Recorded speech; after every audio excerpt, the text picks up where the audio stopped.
ibinulgar nitong ni Ping Lacson. Okay? Itong si Bryce Hernandez na nag-aakusa sa kanila Joel Villanueva, Senator Joel at Senator Jinggoy, na sangkot raw sila sa mga flood control projects raw, ay ngayon wala kayong lusot dito itong mga BGC boys na ito, si Hernandez at si Alcantara, kasi ipapakita ito ni Ping Lacson. Mamaya ipapakita ko yung video na yan at magre-react tayo. Pangalawa natin pag-usapan ay pakinggan natin itong si Senator Joel Villanueva na sinagot na niya ang kanyang yung mga aligasyon, no, na nagli-link sa kanya dito sa anomalous flood control projects. Nagsalita na si Joel Villanueva at tayo ay magre-react, no? Pakikinggan natin ako sa sarili kong paniniwala, in my own opinion, malinis itong si Senator Joel Villanueva. Siya pa nga ang pinakaunang nag-bark dyan sa Senado patungkol sa flood control projects. Siya ang pinakaunang kumahol at nagre-reklamo dito sa flood control projects. At duda ako rito ay binabaliktad lang siya. Kasi nagagalit na siguro ang mga taong natatamaan dito sa korupsyon sa flood control projects. Okay, so yun po ang ipapakita natin. Yung video na yan ang i-react natin ngayong araw na ito. Pero bago ang lahat, help me po muna na i-like at saka i-share itong video na ito para kakalat ito sa taong bayan. Okay, mahalaga like and share. Okay, ready? Sabay-sabay mo tayong mag-like and share. 1, 2, 3, go! Ayan, naka-like and share na ba? And sa mga bago pa lang dito sa aking channel sa Don Mar TV, mag-subscribe na po kayo kung first time nyo itong napanood, no?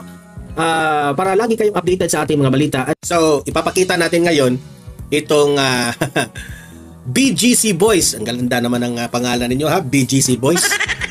Ang social naman ng BGC Boys. Ha? Sa picture na ito na ipinakita ni Ping Lacson ay starring itong si Alcantara at si Hernandez. So, heto. Ping Lacson, pasok! Mr. President, my esteemed colleagues, I rise today on a matter of personal and collective privilege. Before I start, Mr. President, and with the indulgence of our distinguished colleagues, let me put this one issue away first. Ayan ha, flooded gates of corruption. Grabe, galit na ang taong bayan. The DPWH Undersecretary that I mentioned na nagsasalita ng walang katibayan. Ayan po ang resibo, Mr. President, and I quote, para maisama ko po sa NEP, sir. Her words, not mine. Sabi nga ng mga abogado, res ipsa loquitur. The thing speaks for itself. I will now proceed, Mr. President. Exactly 3 weeks ago, I took this floor to expose what I call the flooded gates of corruption. Grabe. A dam of deceit that is burst open. Ayan o, tingnan nyo yan mga kababayan. Grabe. Nagresulta po ang corruption sa flood control. Kawawa yung taong bayan. Mula na mabuksan ang agos ng usapan tungkol sa mga... Ayan o, kawawa yung isang mama noon dito sa gilid o. Yung kanyang bahay halos ipsa na ng tubig lahat. Anomalya sa DPWH, bumuhos rin ang katakot-takot na ulat mula sa mga netizens at karaniwang mamamayan na nagmamatsyag sa mga substandard at ghost projects sa iba't ibang dako ng kapuluan. Kasabay ng tingnan nyo, galit na talaga ang taong bayan. Bugso ng puot ng taong bayan laban sa iba't ibang personalidad na di umano ay sangkot sa pagsasamantala sa kaban ng bayan. Kahit umulan lang ng kaunti, baha kaagad. Hindi kayo makakalusot dito kasi every time na umulan, natatandaan ng taong bayan ang kinurakot na flood control. Ang halos nagkakaisang sigaw ng lahat. Dapat may managot, dapat may makulong.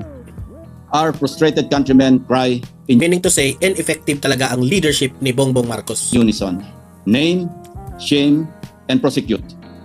That it will nail the coffin for the summary dismissal and or prosecution of these culprits with a warning that what you are about to see may be hazardous to your health in that it will make your blood boil over the maximum normal systolic and diastolic thresholds. First, how the fruits of corruption are being squandered, albeit partly by these officials, entrusted to protect people's lives and low-lying communities from the devastation caused by typhoons and low-pressure areas. And when I say partly, I do not mean paltry sums of money, Mr. President.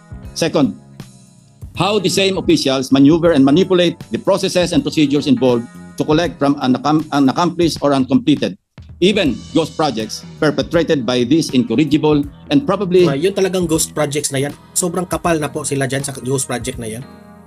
Diba? Wala nga maipakitang ebidensya na may itinayo. Tapos, ang nakalagay doon, bayad na? Bayad ka na ha? Beyond redemption government officials. Unahin po natin ang mga tinaguriang BGC boys. We delved so deeply Ito na yung BGC boys ha. Oh. to the web of corruption involving the culprits behind the notorious Bulacan flood control disaster. Sa lalim po ng inabot ng aming pagsisiyasat, sukdulang nakakarimarim na ang aming nadiskubre. These DPWH officials reached the lowest of the low and the highest of the high in the many corners of casinos across the country. Grabe.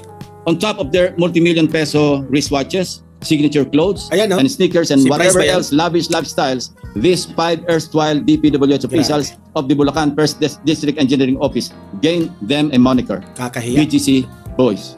Not Bonifacio Global City Boys, Mr. President, but rather the Bulacan group of contractors as they have been known Grabe. to casino employees. Hindi tambay ng high street sa BGC ang mga ito. Hell Street siguro, Mr. President. At siyempre, nagtatago sa mga aliases ang BGC Boys.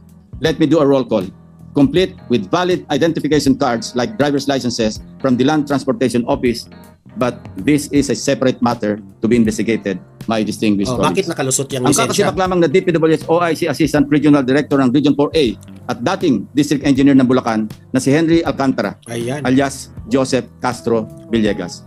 Ang yaman-yaman OIC ninyo. District Engineer ng Bulacan, First District, Bryce Erickson G. Hernandez, Ang yaman-yaman. alias Marvin Santos de Guzman. Assistant District Engineer JP D. Mendoza, alias PJ Castro Asuncion.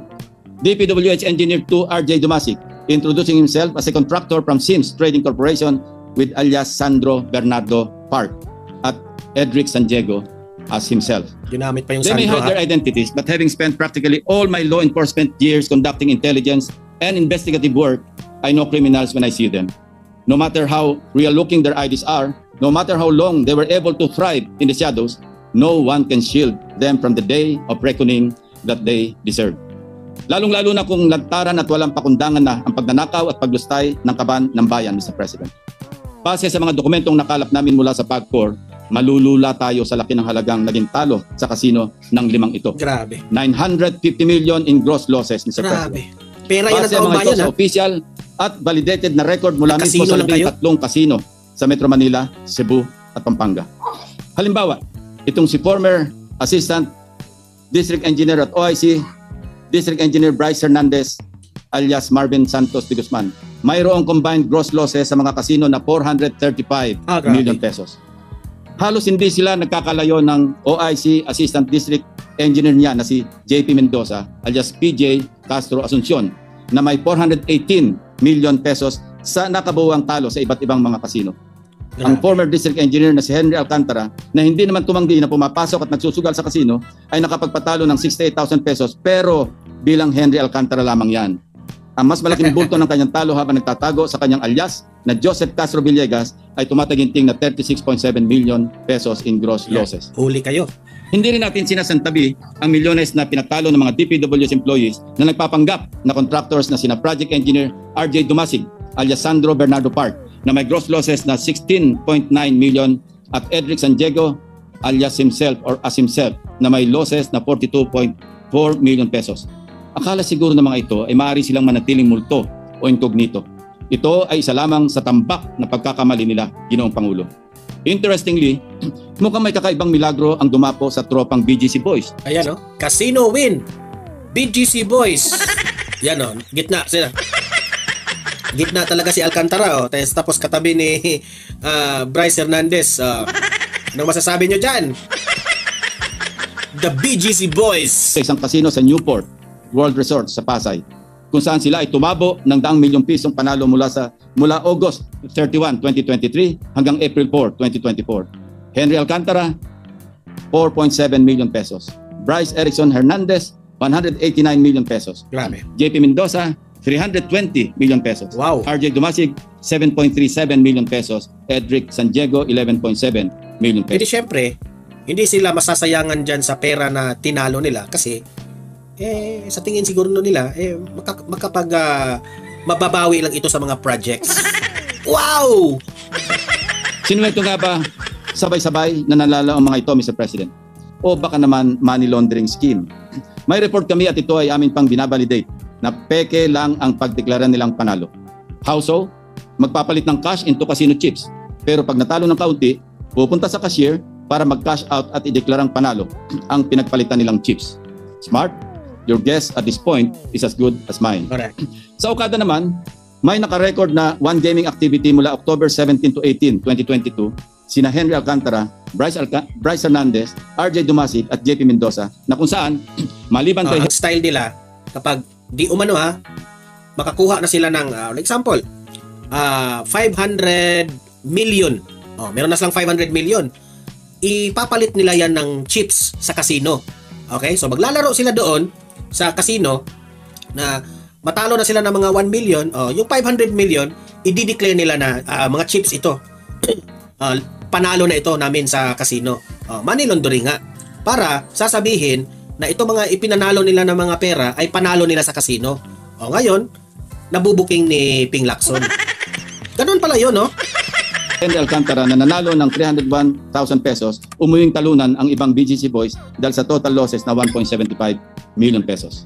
Mr. President, let me show you the record of cash to chips and chips to cash transactions of the BGC boys sa mga kasino na pinasyalan nila mula taong 2023 hanggang 2025. Henry Alcantara alias Joseph Castro Villegas, cash to chips 1.1 billion 428 million 170,000. Yes, Mr. President, you heard it right, my dear colleagues. Cash to chips, bilyones yan. B as in billion, hindi M or million. Cash to chips, 997,765,000 pesos. Bryce Hernandez, alias Marvin Santos de Guzman, cash to chips, 659,910,000 pesos. Chips to cash, 1,385,360,250 pesos. JP de Guzman, alias PJ Asuncion, cash to chips from 2023 to 2024, 26,500,000.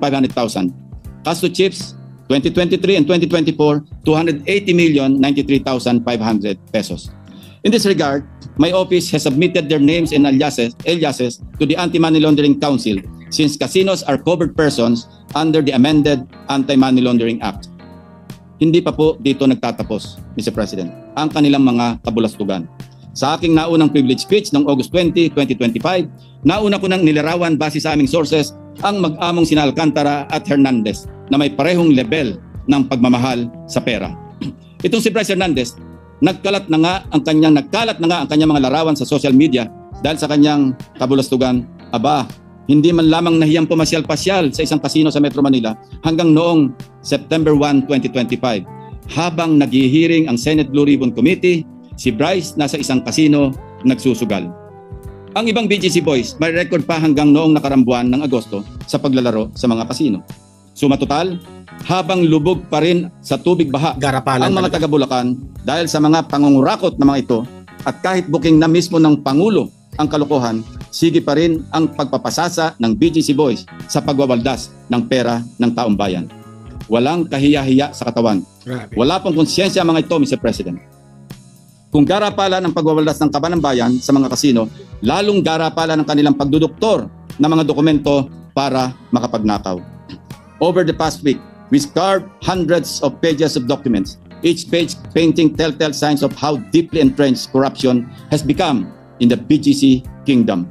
Patterns emerge not by accident, but by elaborate design, a framework of rigged and questionable biddings, impossible timelines of completion, manipulated progress reports, and falsified public documents. Certainly, these are not clerical errors, Mr. President. These are fingerprints of a system perfected over the years to pocket billions of funds at the expense of our people's safety and welfare.